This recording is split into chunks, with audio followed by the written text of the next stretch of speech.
지난밤 미국 뉴욕 증시는 경제지표 부진에 따른 미 연준의 완화적 통화정책 기대감이 확산되면서 상승 마감했습니다. 일본은 우리나라에 대한 수출 규제를 오늘부터 시행합니다. 밤사이 국제 소식 류정훈 기자와 함께 알아보겠습니다. 류 기자, 먼저 뉴욕 증시부터 볼까요? 네, 뉴욕 증시는 연준의 금리 인하 기대감에 크게 오르면서 3대 지수 모두 사상 최고치를 기록했습니다. 다우지수는 26,966으로 어제보다 0.67% 상승했습니다. 지난해 10월 사상 최고치인 26,828을 넘어선 겁니다.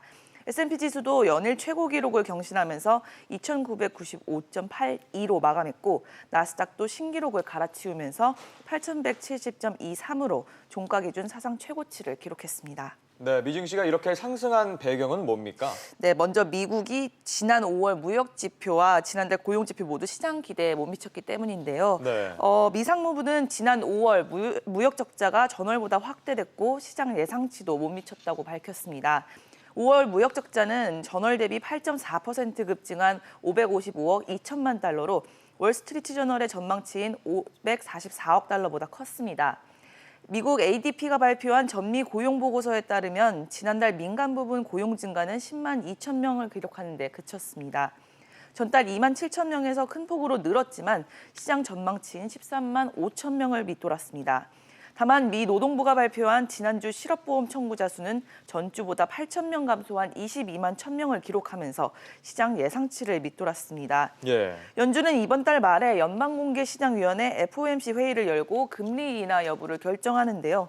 전문가들은 이번 회의에서 금리 인하 가능성을 100%로 내다보고 있습니다. 네, 우리나라는 일본의 경제 보복 때문에 우려감이 큰데 오늘부터 첨단 소재에 대한 규제가 시행되죠. 네, 일본은 오늘부터 우리나라 기업들을 상대로 반도체와 디스플레이 소재 수출 제한 조치에 들어가는데요.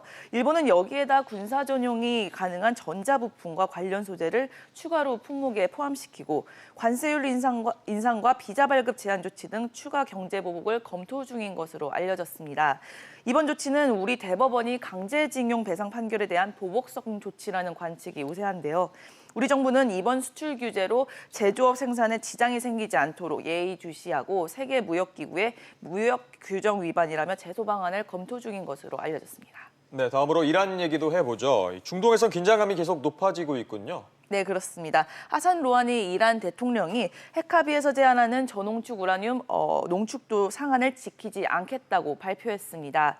이란이 원하는 만큼 농축도를 상향하겠다고 말한 건데요. 네. 미국의 핵합의 탈퇴에 따른 이란의 맞대응이 계속되고 있습니다. 앞서 이란은 저농축 우라늄의 저장 한도인 300kg을 넘긴 것으로 외신 보도를 통해서 전해졌고 오는 7일 또 다른 핵합의 규정인 저농축 우라늄 농도 3.67%를 넘기겠다고 두 번째 조처를 선언한 겁니다. 고농축 우라늄 보유와 직결된 우라늄 농축도 상향은 핵무기 개발의 신호탄으로도 볼 수 있어서 중동의 핵위기가 재발될 우려가 커지고 있습니다. 네, 알겠습니다. 류 기자 얘기 잘 들었습니다.